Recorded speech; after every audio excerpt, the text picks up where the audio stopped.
would you rather. I actually struggled answering it myself. I think I got to the place of the one best friend for the rest of your life.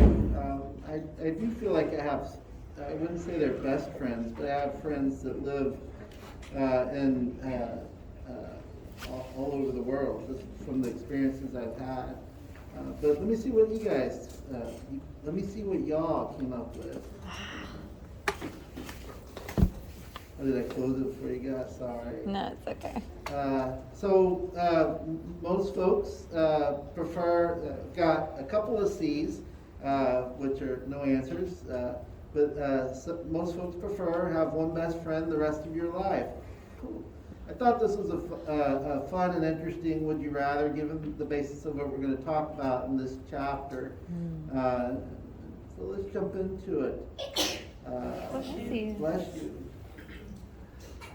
Of course, we played the song You Belong With Me by Taylor Swift. Taylor explained to MTV News that this song is basically about wanting someone who is with this girl who doesn't appreciate him at all. Basically like the girl next door, Itis, is what she said. You have this guy who you have for your whole life, and you know him better than she does, but somehow a popular girl gets the guy every time. This song speaks to attraction and belonging, and is a good song to lead us into our Chapter 9 lecture on attraction and belonging. So we'll go over the learning objectives, and then we'll jump into our discussion about relationships, attraction, and close relationships. So the learning objectives for today's lecture is describe social anxiety and the need for affiliation, address the relationship between affiliation and stress, summarize the social difficulties associated with shyness and loneliness, discuss factors that predict loneliness, such as age and transitions, as well as coping strategies that can be employed to deal with loneliness. And then we'll describe the role of familiarity and attraction, including issues of proximity and mere exposure to effects. So chapter 9, attraction and close relationships. So the lecture notes should be posted in the Canvas classroom where folks able to find that. I'm looking around to see if anybody's head's nodding. Yes, I don't see any heads nodding. Yes, one. Okay. 2.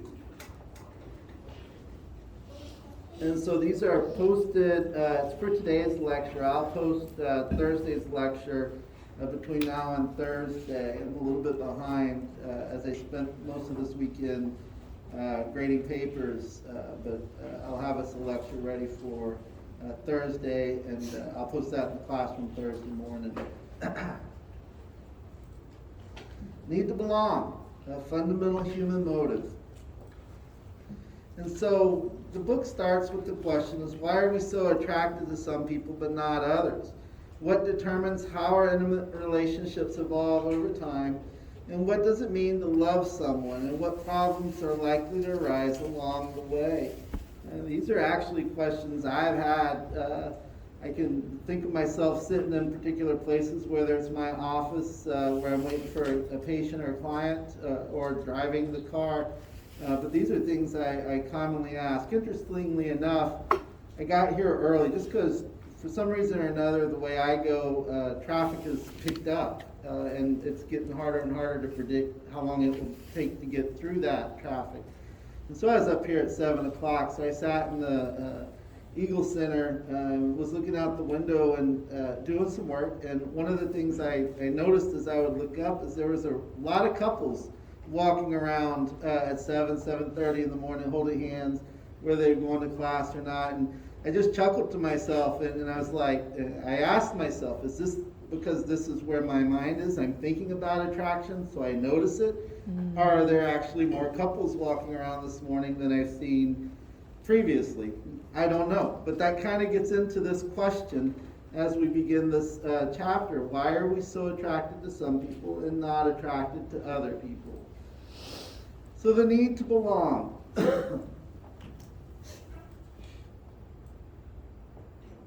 According to Roy Baumeister and Mark Leary, the need to belong is a basic human motive.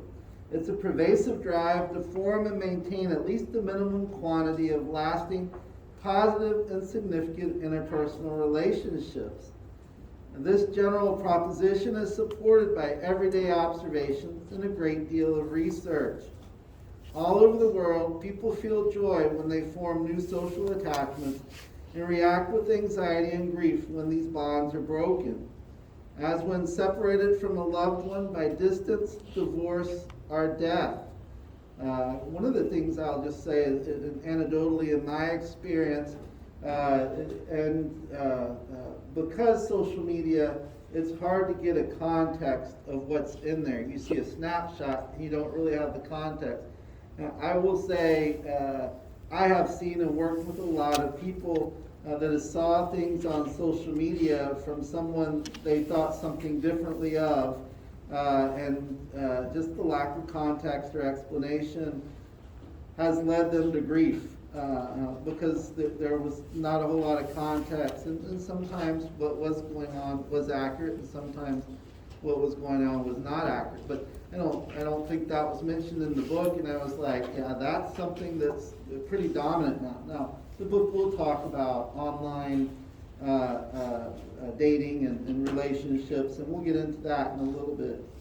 But for right now, I just want to point out what are some of the reasons that people can feel disconnected or like they don't belong. The need to belong runs deep, which is why people get very distressed when they are neglected by others, rejected, excluded, stigmatized, or ostracized. All forms of social death.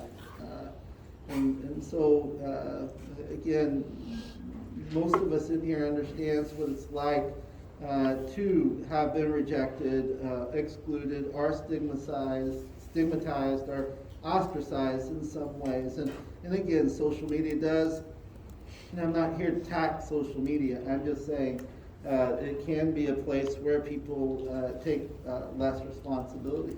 Like we talked in groups about in our last lecture, it can provide a level of de-individuation.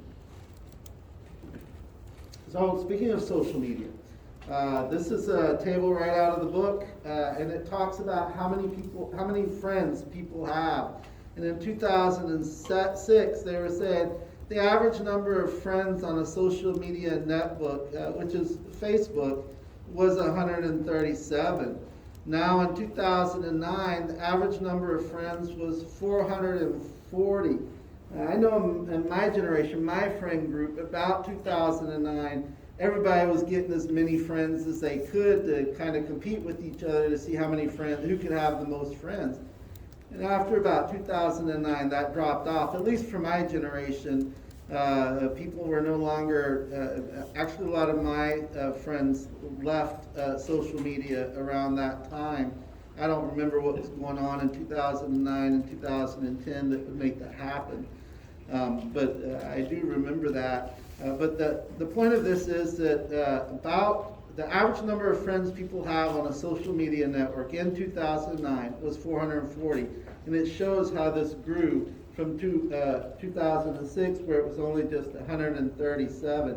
And I will say, the people that I were in the Peace Corps with, that I've kind of not stayed in contact with, that was my only reason staying on social media, is to kind of see how what they're doing in their lives and see what's going on. I did get in contact with people I went to high school with that I had lost contact with, but there are things about social media I really enjoyed. I also really appreciated the little, particularly on Facebook, where every once in a while give you a little video of some of the pictures, remember when, or that kind of stuff, and that was always fun. And I know my wife and I will often travel, not so much in the last year and a half, but prior to that, and we'll have conversations about where did we go when we did such and such. And in the past, we could just jump on Facebook and look at, the different things we did. And we both talk about, she's still on Facebook, but I'm not. And we'll talk about, I miss Facebook because I can't tell what was going on or where we were with those friends or things like that. So just I've put some knowledge reviews in here. I'm trying to put them a little more frequently again, to help with the concept check. And so here's an opportunity for a concept check of what we talked about to this point. And Terrence has a network of close social ties. In comparisons to individuals lacking such a network, research suggests that he will, I'll give you an opportunity to answer that.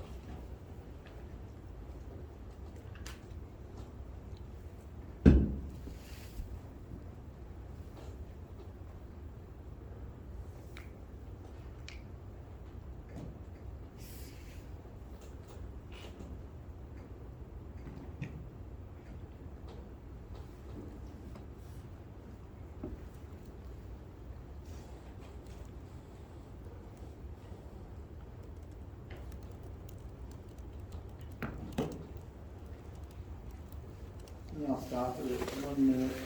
Just give everybody a chance to, who wants to respond, respond. Okay. So B is the overwhelming response. Yeah, be less likely to die a premature death. And so one of the things that's important is the strength of these social networks. What we do know is that the stronger your social network is, you're more likely to not die a premature death. You're also happier in life. And so there's a couple of benefits to having these strong social networks. So need for affiliation. As social beings, humans are drawn to each other like magnets to metal. We work together, play together, live together, and often make lifetime commitments to grow old together. The social motivation begins with the need for affiliation. The need for affiliation is defined as the desire to establish and maintain many rewarding interpersonal relationships. The need for affiliation, again, is defined as a desire to establish social contact with others, and McAdams did this in 1989. We differ in the strength of our need for affiliation. Everyone, though, is highly motivated to establish and maintain an optimum balance of social contact, sometimes craving the company of others, sometimes wanting to be alone. The way a body is set to maintain a certain temperature level, and that's talking about a homeostasis, that each of us will have cravings for friendship, and then each of us will have moments when we desire to be alone. I can speak to my stories, particularly I'll go back to the time I was a Peace Corps volunteer living in a foreign country, speaking a foreign language, and being the only person that looked like I looked phenotypically.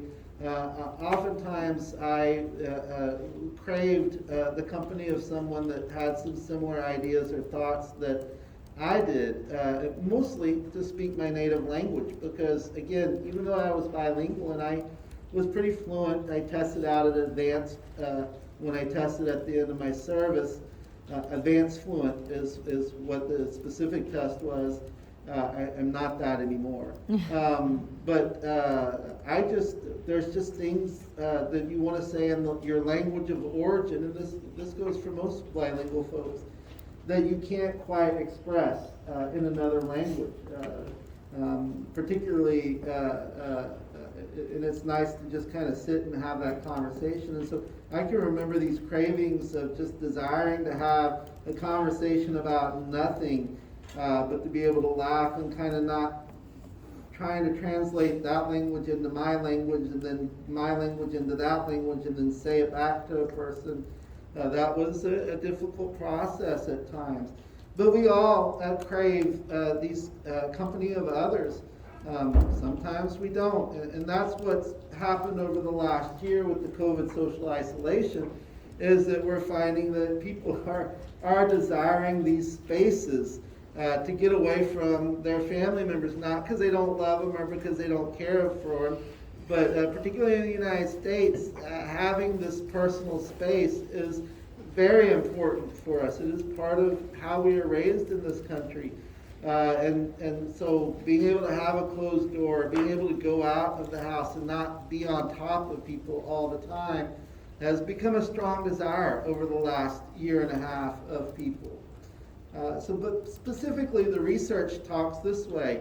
Latane and Werner in 78 found that even laboratory rats were more likely to approach others of their species after a period of isolation and were less likely to approach others after prolonged contact.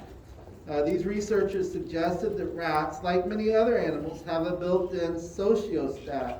And I do know that's an important term to know. You'll see that term again.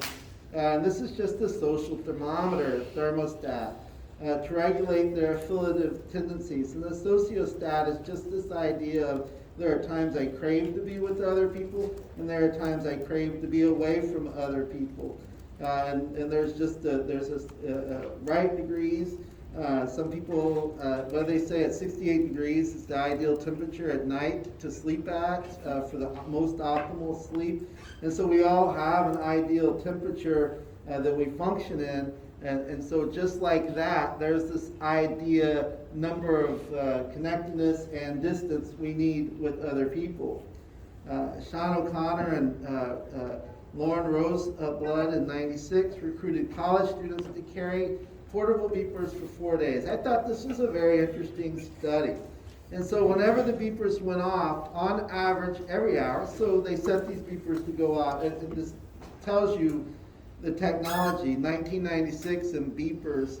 I caught a show in the last week, and what was the show? I can't remember the show that I was watching, but the beeper fell under the couch, and both my wife and I went, "What's that?" Just because those are so outdated nowadays. There was a time where everybody had a beeper, much like everybody carries a phone now. But anyway, their study looked at, and what they did is they had students carry these beepers around, and they would beep the students. When they beeped the students also carried around a journal, and they were required to write down whether at that time they were actually alone or in the company of other people, and what they wanted in terms of did they want to be alone or did they want to be in the company of other people. And what the results showed is that students were in a state that they desired 2/3 of the time. So 2/3 of the time they were beeped and responded, they were either alone because they wanted to be alone, or they were with other people because they wanted to be with other people. So they were in the state that they desired 2/3 of the time. In fact, the situation they desired on one occasion, saying they wanted to be alone at 4 p.m., predicted their actual situation the next time they were signaled, that they would actually be alone at 5 p.m. So what that's saying is if they beeped them and the student was with other people and they expressed the desire that they actually didn't want to be with other people, the next time they got beeped, they weren't with anybody else. Whether it was solitude or social contact that students sought, they successfully managed to regulate their own personal needs for affiliation. And so one of the things I think that's important to say about this study is that age group 18 to 26, if you look at Erickson's psychosocial stages of development, it is about relationships. So if they're studying college students and you talk to anybody older, ask your parents, ask your grandparents, our older brothers or sisters, if you're in that age range, this is the time in your life where you're going to be the most social. You'll never be as social as you are now. And that is just what the research shows. And of course, that's speaking to means and averages. That doesn't mean any particular individual won't be more social at another time in their life. But socially, this is the most social time, the 18 to 26-year-old, that you'll have in your life. And so when they're studying college-age students, that's who they're studying as the most social group of social groups, on average. Affiliating can satisfy us for other reasons too, as others provide energy, attention, stimulation, information, and emotional support. One condition that strongly arouses our need for affiliation is stress. So I thought these were some interesting studies, and I found this to be true in my professional experience. Schachter in 1959 theorized that an external threat triggers fear and motivates us to affiliate, particularly with others who face a similar threat. And so in a laboratory experiment that demonstrated this point, Schachter found that people who were expecting to receive painful electric shocks chose to wait with other nervous participants rather than alone. And so sometimes you can see this prior to classes. If you come in and have a class and you're having an exam that day, sometimes you can see that's the day that a lot of students show up early just because they kind of want to talk and have a conversation because they're about to go into a stressful situation. One of the things that was an interesting finding was Sarnoff and Zimbardo. Yeah, that's Zimbardo. They observed that those in embarrassed misery seek solitude. And so if you're going into a situation where it may be socially embarrassing, they're saying that people are actually going to not want to be with other people. And so when we face embarrassment, being with others is more likely to increase our stress than reduce it. Roth kind of summed this argument up and said that stress sparks the desire to affiliate only when being with others is seen as useful in reducing the negative impact of the stressful situation. So Roth talked about what Zimbardo found and what Schachter found, and said that, stress sparks the desire to affiliate only when being with others is seen as useful in reducing the negative impact of the stressful situation. Under stress, we adaptively become motivated to affiliate with others who can help us cope with an impending threat. And I speak to this, I know my experience, at least in my neighborhood, when we first went on the COVID shutdown, which was, last June? For me, it was last June. Everybody in my neighborhood was actually coming out of their houses and kind of interacting with each other, because everybody was, at that point, I guess it was actually last May, because everybody was not going to work, at home. Kids were at home. Everybody was kind of anxious, so everybody in the neighborhood was coming out and kind of interacting with people. I lived in that neighborhood for 10 years and hadn't had as much conversations as I had last year in all the 10 years up to that, just because, including me, and we were all under stress. And everybody was under stress because nobody really knew what was going on or what would happen next. And so Schachter noted that misery loves miserable company. When we are miserable, we are seeking other people that are miserable to seek company. And a lot of times, this is the whole idea behind the bar. If you think about it, at least as it's portrayed in media, you're having a hard life, so you go to the bar and you get a couple of drinks and you talk about your hard life with other people that are having hard lives. But that kind of is an illustration. It doesn't mean it's always like that, but that's just an anecdotal demonstration of how misery loves miserable company. Gump and Kulik talked about, they amended this and they state that misery loves the company of those in the same miserable situation. And so not only, and what they're saying is, misery doesn't just love miserable company. What we do is we like the company of those that are in the same miserable situation. I'm a big country music song fan, and I make fun of country music, and I talk about it with my friends in the sense of, your dog's going to die, your car's going to break down, and whoever you love has left you. That's kind of the theme of the misery of some country songs. And I talk about that as the misery loves the company of those in the same miserable solutions or situations. All right, so a chance to, I'm ahead. I see the other video slide. Yes, ma'am. So inherent in that statement, misery loves company, specifically the company of those who can relate. It doesn't really describe whether that is a self-soothing mechanism or an escapist mechanism. Have there been any studies to decipher the difference between the two? Yeah, off the top of my head, that's a very good question, first of all. Maybe a ripe area for research, if you will.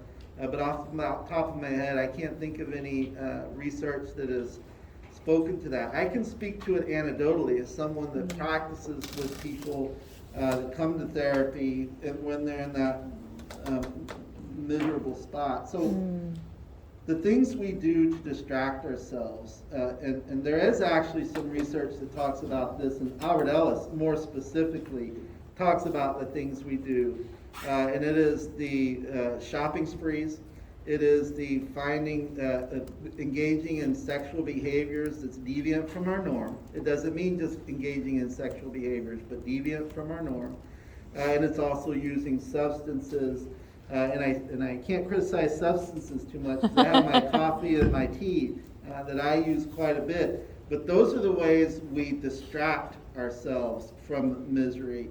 And kind of speaks economically, our society showed that when we were on lockdown, people were spending like they've never spent before.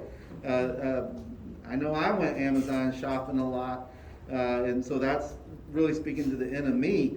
But what the economics show is that everybody was shopping from Amazon and everybody was buying fitness equipment because you couldn't get fitness equipment at one point. And I guess it's still like that because of the backups and the shipping and everything.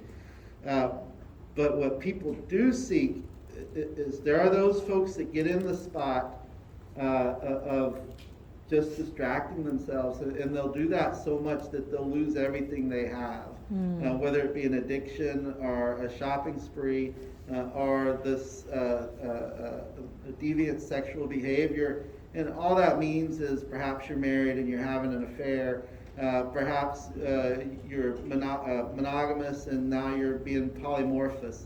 It just means, and deviant doesn't mean a negative thing. It just means you're doing it a different way than you used to do it. And so that's how people avoid, distract. And so Ellis speaks specifically to that. And that is a lot of the premise of his rational emotive behavior therapy, is to challenge the thoughts that are leading you to escape your life. But then what I also see in therapy is that those folks that want to get through that do seek other people as a way of finding solutions to get through that. Ellis, like Ellis County? Albert Ellis, yeah, E-L-L-I-S. Okay. Albert Ellis. Rational emotive behavior therapy is what he's most famous for.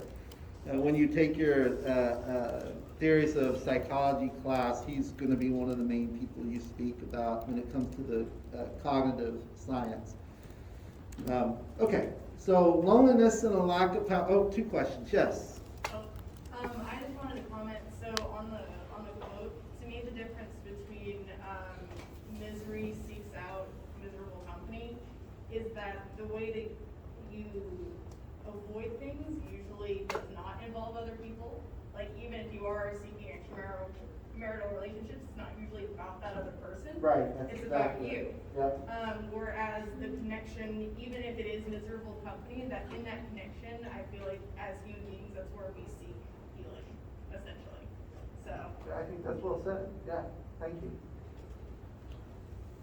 Yeah, and that's a very good point. When you're having extramarital affairs or deviant sexual behavior, your sexual behavior is not about the other person. That other person only serves as the conduit to the release that you want to have. And it's really an objectification of the person. And that is kind of an indication to you, if that's not typically who you are, that you are avoiding something in your life. And this is a better way. Now, the challenge is that it helps you escape this problem, but it creates all these other kinds of problems. All right. Good point. Good question. So loneliness, was there another one? I saw two hands go up. No, she was trying to get. Okay, so, all right, thank you. So loneliness and a lack of power among the states of mind that inspire social affiliation. Cassiopeia is a name we saw in another chapter, and others have noted that being alone and feeling lonely motivates people of all ages to connect with others in order to satisfy a reaffiliation motive. Charlene Case and others theorize that individuals who lack power and influence also feel a need to seek out other people. So I want to say this just anecdotally. As we come out of this social isolation time, I think part of the biggest challenges of reconnecting with other people is a lot of us have forgot how to do that. And what I have seen in my practice, both with the folks I'm working with and people that affect them, is this empathy, just the empathy we have towards the human condition. Most of us are so hunkered down that we forgot what it's like to kind of go through some of the same things that other people have. And so reconnecting has been a challenge for folks, and a lot of times can lead to excess, feeling lonely or being ostracized, is because and I've heard a lot of, one of the things that also happened out of this is a lot of people that were in significant relationships that had to live on top of each other for, the 3 or 4 months without a whole lot of interaction with people outside, lost connection with each other. And some of the things that they thought connected them no longer connected them. And that's been just an interesting thing to kind of see as all of this is getting untwisted and kind of understood. So we'll go on to the knowledge check, an opportunity just to review what we've kind of looked at to this point. And this is a longer one.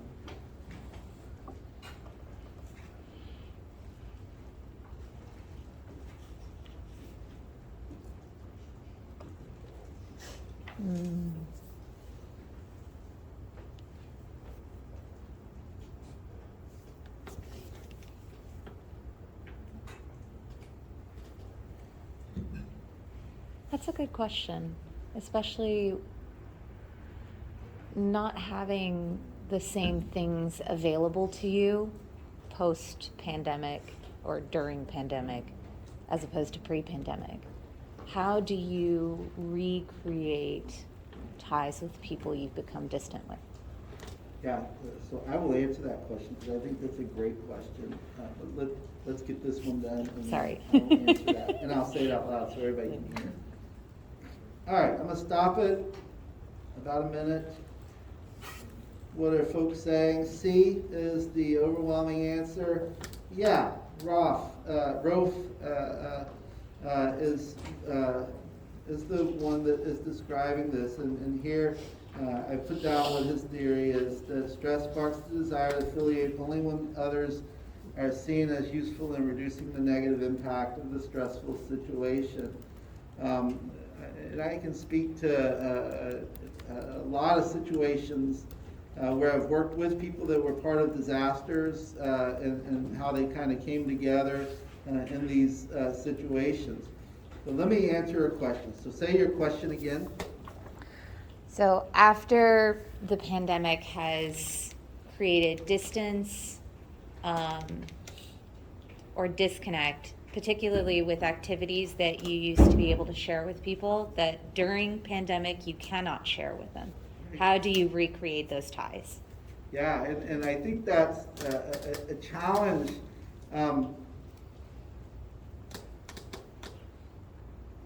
So I have a lot of ideas on that, and all this is anecdotal, and all of this is from, it's probably informed from some research, but again, I've read so much that I don't know what I know from where I know it sometimes. And so there's not any particular research study that I can quote. I think you have to start from the beginning, and the beginning can mean a whole lot of different things, but if you have a relationship that's based on meeting your friend at the coffee shop every Tuesday at 2 o'clock, and you weren't able to do that for a while, and that friendship has kind of gone away, it's like, okay, now what do I do? And some people did go on Zoom. Some people had these meetings on Zoom and were able to kind of move some of these things, relationships through the social media. Most people did not. Most people hunkered down. Most people, those loose social connections kind of went away. And this was my premise, and I can only speak to me. I'm not saying this is right or wrong, but this was a large part of why I left social media, is that I was only anecdotally involving myself with those people. Even though there are people that are important to me, and of course I do want to know what's going on with them, I wasn't interacting with them other than a thumbs up. And my thought was, I'm interacting with the people that, one, I'm important to, and the people that are important to me. And so when I left social media, those that noticed I had left reached out to me, and we've kept relationships up. But those that didn't, I don't have much contact with anymore. Not because I don't like them or hate them or anything like that. It's just that I wasn't really doing much with them anyway, except for wishing them a happy birthday, and they wished me a happy birthday, and that wasn't socially fulfilling to me. And so when you ask, how do you, and so that's me as a sample. And so one of the things that I do to, and there are relationships that I reconnect with people that I haven't been connected to in a while, and are important, and in taking this particular position, there are people that are very important to me that I hadn't talked to in years, just because this isn't what I was doing, that I've reached out to or have reached out to me, that I found a nice connection with. But it really is just kind of reestablishing the relationship. We all know how to do this, particularly in a college, university environment. You've got every single person in here. You're a collective right now, right? But you could be friends with any particular person in here. You've got some structures where you can create those things. So I know you're not asking about you specifically, and I am speaking in general terms, but you just start at the beginning. You kind of just break it down, and I would say you kind of even make a joke out of it. And I've done this with folks is, tell me your name, tell me what your favorite color is, tell me what you love, how's things going. And so it is those basic things we ask. What's your favorite music? So what are you listening to these days? And it's putting yourself in the same space as other people. And fortunately now we have electronic ways of putting ourselves in the same space as other people and kind of connecting that way. But also, if you feel comfortable being out and with other people, be out and with other people. And everybody's in a different state in terms of how they're kind of seeing the world. And some people have moved on. And some, like COVID's in the past, it's in my rearview mirror, and I'm moving forward with my life. And there are some people that have not moved on. And I'm not saying one way is better than the other. I'm not saying you should have moved on or you should not have moved on, particularly given some folks were really impacted by this whole thing, and some folks were not much impacted by this whole thing. But they say it takes about 2 years to recover from loss, and we're not 2 years out yet. We're not even a year out, if you think about when all this kind of shut down and began happening. So sometimes you just approach people from a place that, what's it been like for you? And sometimes we talk about the elephant in the room, sometimes we don't talk about the elephant in the room. But anybody that you care about that experienced any loss, if you express that empathy, and this is the piece I'm talking about, is so many of us are so hunkered down, it's hard to really care about what's happened to anybody else.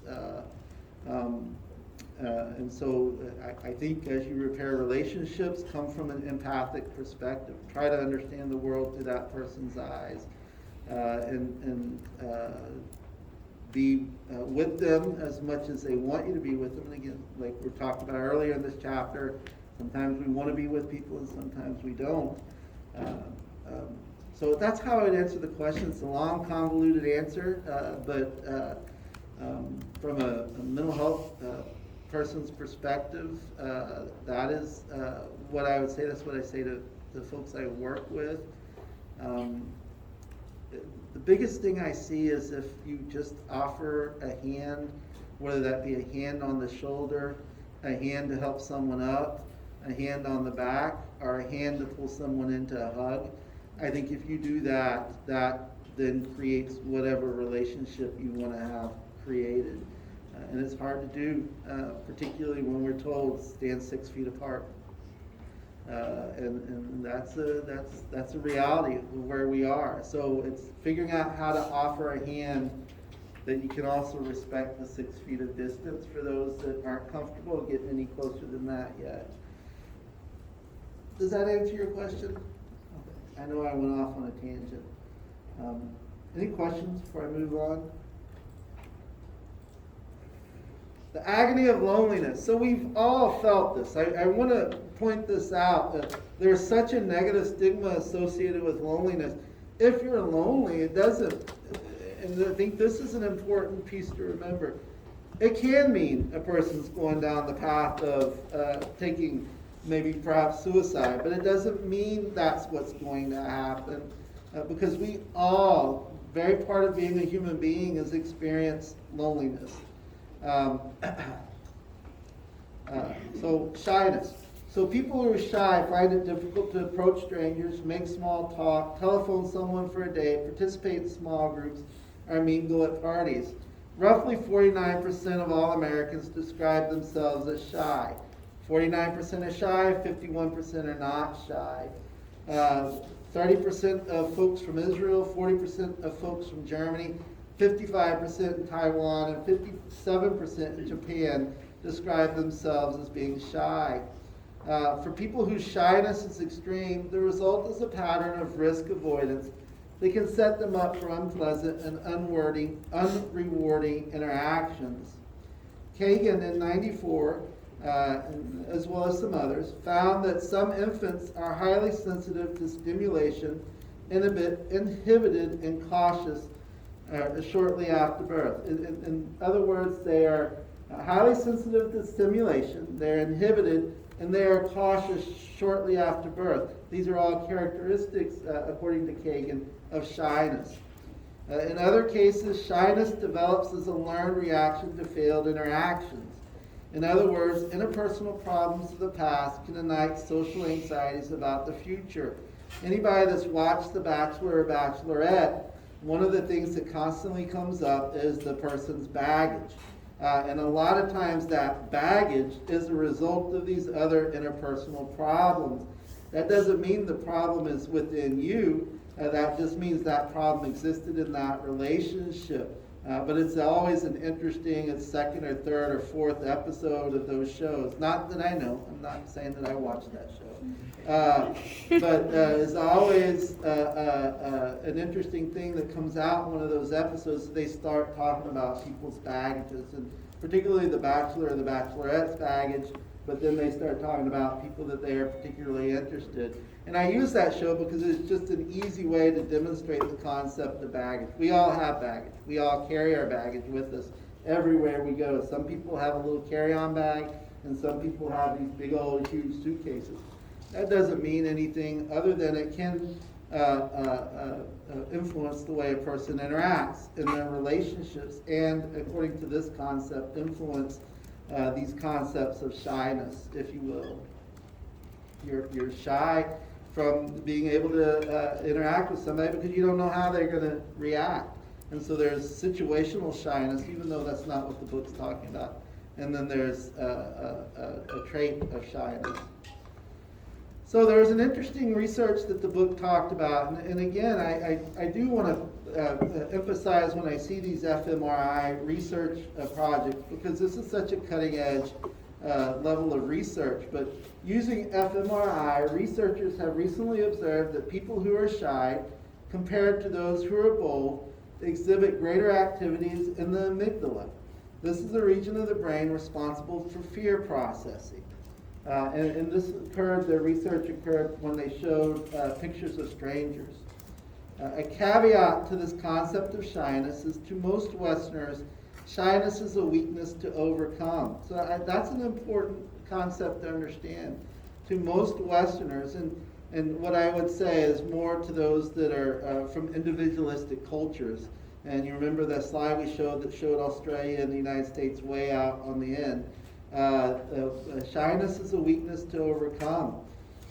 Yet in rural parts of more collectivistic cultures, Where fitting in is ultimately important, shyness can be seen as a socially appropriate and adaptive. And so that's important to remember, as this concept of shyness can differ across collective and individualistic cultures. And so this is the model of loneliness. I think I skipped something. Yeah. So loneliness, feelings of deprivation about existing social relations. From childhood through adulthood and old age, most people feel lonely at some point in life, either briefly, which motivates a need for reaffiliation, or for a prolonged and unhealthy period of time, which triggers a range of physical and mental health problems, again, including depression, alcoholism, and anxiety. From 3 to 22% of all people report having endured a prolonged bout of loneliness. People in collectivistic cultures are at high risk for loneliness relative to Westerners, perhaps reflecting the greater urgency placed on relationships in these cultures. In Japan, and the book talked about this, and I actually had a good friend that I was in graduate school with that actually went through this, and he was from Japan. He came to the United States specifically to study for his doctorate degree, and he got it. But a significant number of young adults in Japan these days are afflicted with this thing called, and I think I'm saying it right, hikikomori. And this is a form of social withdrawal. Hikikomori is characterized by a full withdrawal from intimate relationships outside the family. Ironically, research conducted in Austria, Portugal, Italy, Sweden, and the Netherlands shows that individuals who are more collective in their orientation with these Western European countries are less lonely than those who are more individualistic in their orientation. And so this is talking about some of the cultural differences of loneliness. A recent online study of 55,000 people from all over the world revealed that self-reported loneliness rates were highest among the 16 to 24-year-olds than all other groups. And so one of the things we're seeing as a result, and I don't mean to keep harping back, but I think this illustrates the point, is the number of suicides that have increased in this age group over the last 2 years is disproportionately off the charts. And if you think about, this is a group of people that are already the highest likely to feel loneliness, and then you socially isolate these folks. Of course, you need to do that so that for their own protection, but psychologically, it just reinforces this idea of loneliness and can get to a place. I've actually had several people reach out to me that have been impacted, and these are close friends, by one of their children's friends killing themselves over the last year and a half. And why is this such an epidemic? And they're worried about their own children. This is why. This is why this is going on. Is because this group, 16 to 24-year-olds, are already report the highest rates of feeling alone. And now you take some of the places where they were connected, and then you throw in the depersonalization that goes along with social media, de-individuation, and bullying that can play out. This group is prone to not really seeing a solution. I think anybody would be prone to not seeing a solution in that age group. But you can see how that is playing out in real time. And so I think that's an example. That using the term good example in this case is not, because it's a bad thing that's happening if you were to use good-bad terminology. This age of difference was found across cultures, so that's consistent. 16 to 24-year-olds are the group that reports the highest number of loneliness across all countries, cultures, and genders. Cacioppo and others note that there are 3 facets or dimensions of loneliness. There's this concept of intimate loneliness, which is felt when someone wants but does not have a spouse, significant other, or best friends to rely on for emotional support, especially during personal crisis. again, you go back to this show, Bachelor, Bachelorette, and the thing they always say is, I'm looking for my someone. And so they're speaking to this concept of intimate loneliness. I'm looking for my someone, my special someone, my forever. I'm looking for my forever. And there's different terms that are being used in those. And then you have relational loneliness. Relational loneliness is felt when someone wants but lacks friendship from school and work and family connections. This is the 15 or 50 people whom we regularly see and rely on for occasional help, child care. This is the neighbors, those groups you fluctuate in. But there has been research that has identified that most of us have this network that includes about 15 to 50 people that we interact with on a more regular basis. And then there's collective loneliness. Comes from remote relationships and the social identities we derive from. These are things like alumni of the schools we have attended, clubs we've been members of, some of the maybe social groups we're part of. And these are kind of the more voluntary associations we have, the lower ones, collective loneliness. These are, for me, I've said repeatedly, Dallas Cowboy fans. I like to kind of hear what other Dallas Cowboy fans are saying about things. And I listen to the radio about all of that. So that's kind of a collective group I have. And so here's a table right out of the book. This is how I knew I missed something, because I was like, wait, I had a whole piece to talk about before we got here. This is a table, and this is kind of breaking down what we just talked about. This is the intimate loneliness. This is the relationship loneliness is the red, and this is is the collective loneliness is the blue. And so this is just a graphic representation of what we just talked about right out of the textbook. But I thought it was an interesting thing. So they've actually given numbers. They say there's about 5 people that we have this kind of intimate relationships with. They say there's about 15 to 50 people we have these social relationships with. And then there's this 150 to 500 people that we have these kind of more collective relationships with. And so I thought that was also interesting, and why I wanted to show the graph. All right, let's do a knowledge check, reviewing of what we just talked about. Which loneliness is felt when someone wants but lacks friendship from work, school, or family connections?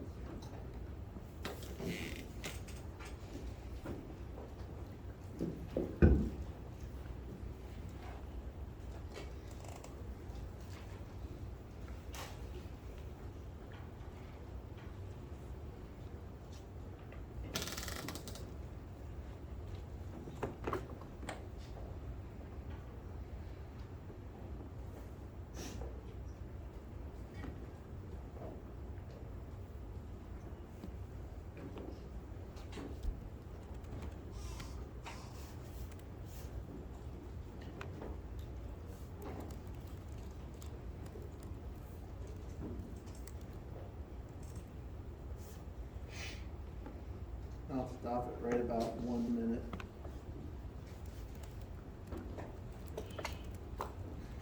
D, relational loneliness. Yeah, that's right. Relational loneliness is the loneliness that is felt. That's that 15 or 50 people that are kind of this extended network we have. But it is the loneliness that is felt when someone wants but lacks friendships from work, school, or family connections. So what attracts us? What attracts us to other people? According to one classic perspective, people are attracted to those with whom they have a relationship that is rewarding. The rewards may be direct, as when people provide us with attention, support, money, status, information, and other valuable resources. Rewards may also be indirect, such as when it feels good to be with someone who is beautiful, smart, or funny, and who happens to be in our presence when times are good. Evolutionary psychology talks about human beings all over the world exhibit these patterns of attraction and mate selection that favor the conception of that favor this idea of conception, birth, and survival of their offspring. This approach has a great deal to say about the differences in how men and women are attracted to each other. In 2017, a national survey was conducted. They used 3,086 adults, and they were asked how they met their current partners. 39% of heterosexual couples, married and unmarried, had met online. 65% of same-sex couples had met online. So this idea of meeting your partner online has grown, and I'll show you a graph here in a second that talks about that, or illustrates that point. Finkel and others note that online dating promises three benefits: exposure and access to a large number of profiles of potential romantic partners, a means of communicating through email, instant messages, and live chats via webcams, and a matching algorithm that brings together users who are likely to be attracted to one another. And so this is what dating trends have looked like. This graph can be a little hard to understand, but this bar here is met through friends. And you can see how in 1940 it rose, in 1980, 35% of people were meeting through friends, but as we move into 2020s, less people are meeting through other friends than they have at all times. Here's the met in college. This is maybe relevant for most of you in here. 1940s, it was 5, 6, 7%. You see that went up, and then of course by 2020s that's declined, or beginning to decline. And so what's increasing? What's this purple one that we look at? And so this is people who have met online. And so in 1980, you can see they started tracking it. There was a little blip in 86, then pretty low, and then all of a sudden as we hit the 2000s, this is kind of skyrocketed. It is where more people are meeting that get into relationships than any place else. You also have this one, and this speaks more to the kind of the trends, but this is met in bars and restaurants. That used to be pretty low in the 1940s, and now that's kind of skyrocketed up, and it continues to grow while everything else is kind of declining. So the two most common places people are meeting is in bars and restaurants and online these days. I just thought that was an interesting chart. I sat and studied it for a while because, one, I was like, I can't tell what anything is being said here. And so I looked and figured out the key here. But I think that's relevant, particularly for those that are looking for that special someone. Where are you going to meet that special someone? Well, the statistics say probably online or in a bar or restaurant. Maybe a friend, but that's declining. I know there was a whole lot of articles during COVID about dating in the time of COVID and how people were meeting and actually having dates in the time of being socially isolated. And I found myself reading those articles because I was definitely curious about those articles. I also watched, I think it's on Netflix or Showtime or HBO. I can't remember which one of the streaming platforms, but it's called Modern Love. And it basically is a dating show where two people show up and they meet in a restaurant and they go through the date, and one person is going to date 3 different people, and they're going to choose one of the people that they date to date more permanently. And so I like these kinds of shows about relationships. Yes, sir? There's a show very similar to that called Sexy Beast. That's on Sexy Netflix. Beast? Yeah, where they, it's the same format where one person courts 2 other people, and then he or she decides, or they decide who they want to continue a relations with. But they all get like this covered in like makeup, so you don't get to see what they look like till the end. Yeah. I love the combination. That's a good idea because you take out the physical attractive piece, and it's kind of just this intellectually, emotional, psychological attraction. I'll have to check that out. What is it on? Sexy Beast?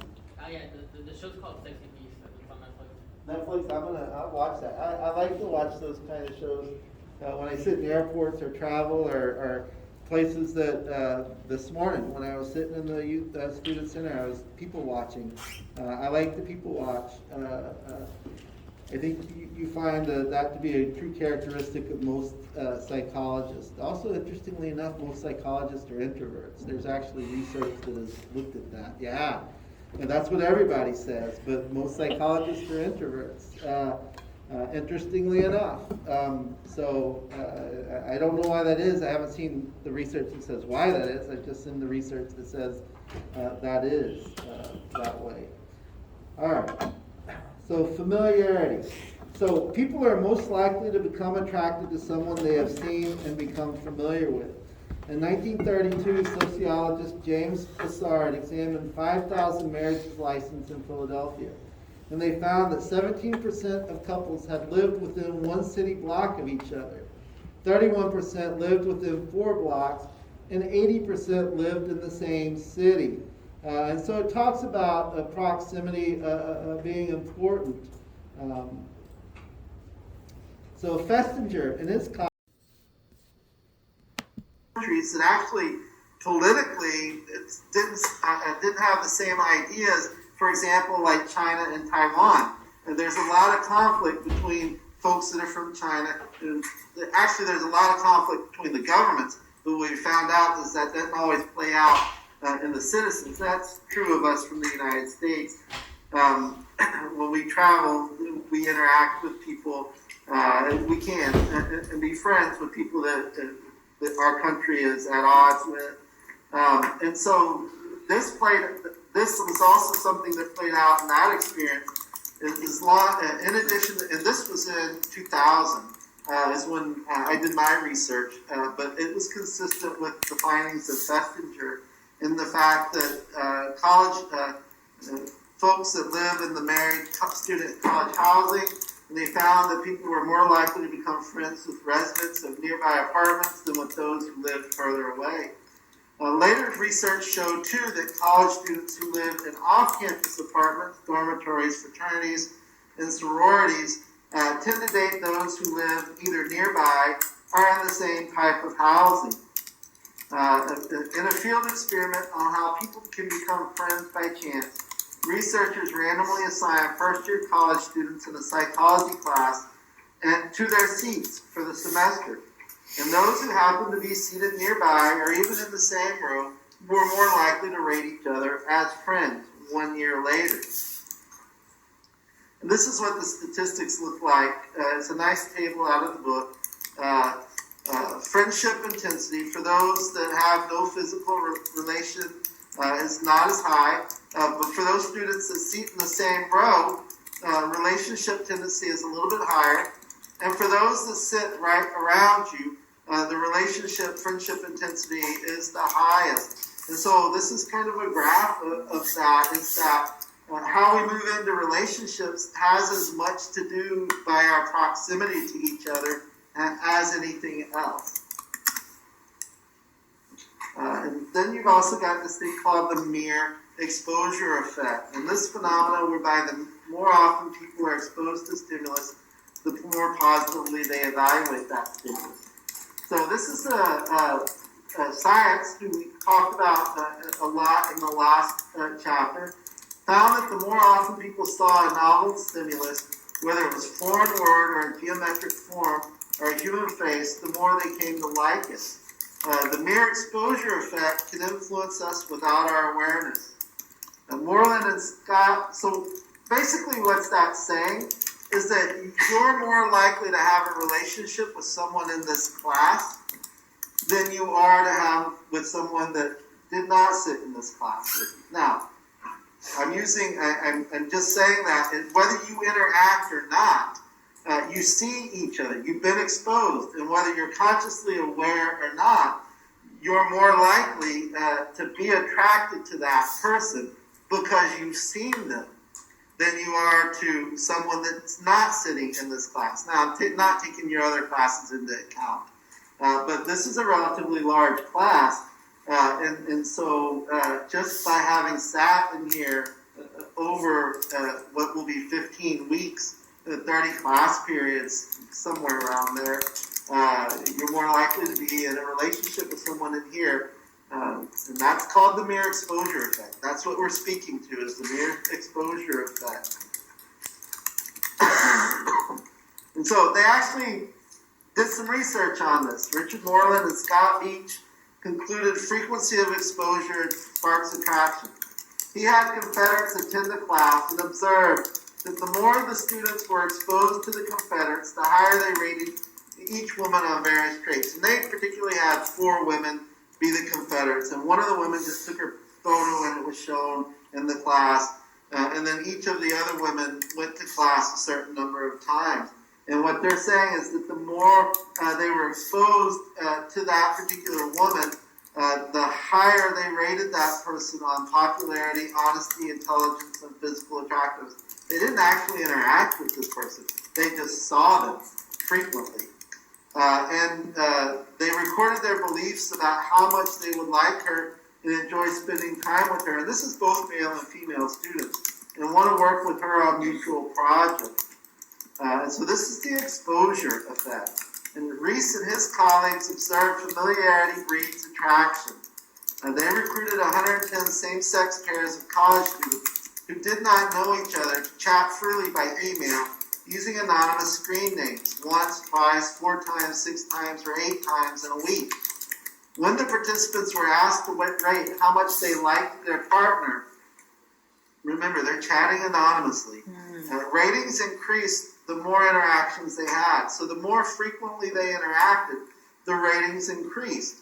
When asked if they would like to learn each other's identities so they could stay in contact, the percentages who said yes also increased with their number of interactions. So the more they interacted with somebody, the more likely they wanted to learn the person's identity and stay in contact with that person. This is basically a graph of what we just talked about. Same-sex pairs of college students were randomly assigned by chat by email, a certain number of times a week, 2, 4, 6, or 8. The more the interactions they had, the more they liked their partner. So this is what they're saying here. Rating a partner, we chatted once, not much. Chatted twice, it increases a lot. And then you chatted 8 times, you really rated your partner highly. And this is kind of just a different way of saying this same thing. All right, so a knowledge check to kind of review the material we just did. Oh, I gave it away, but that's okay. Got a little excited on my clicking.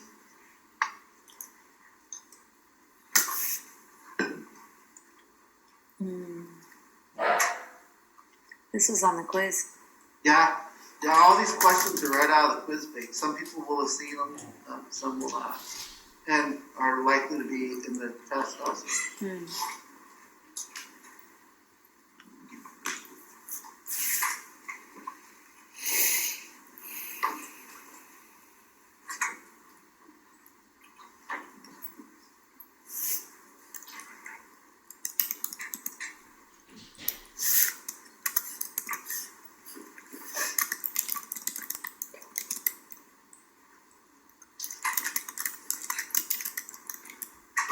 I'll stop it at 1 minute.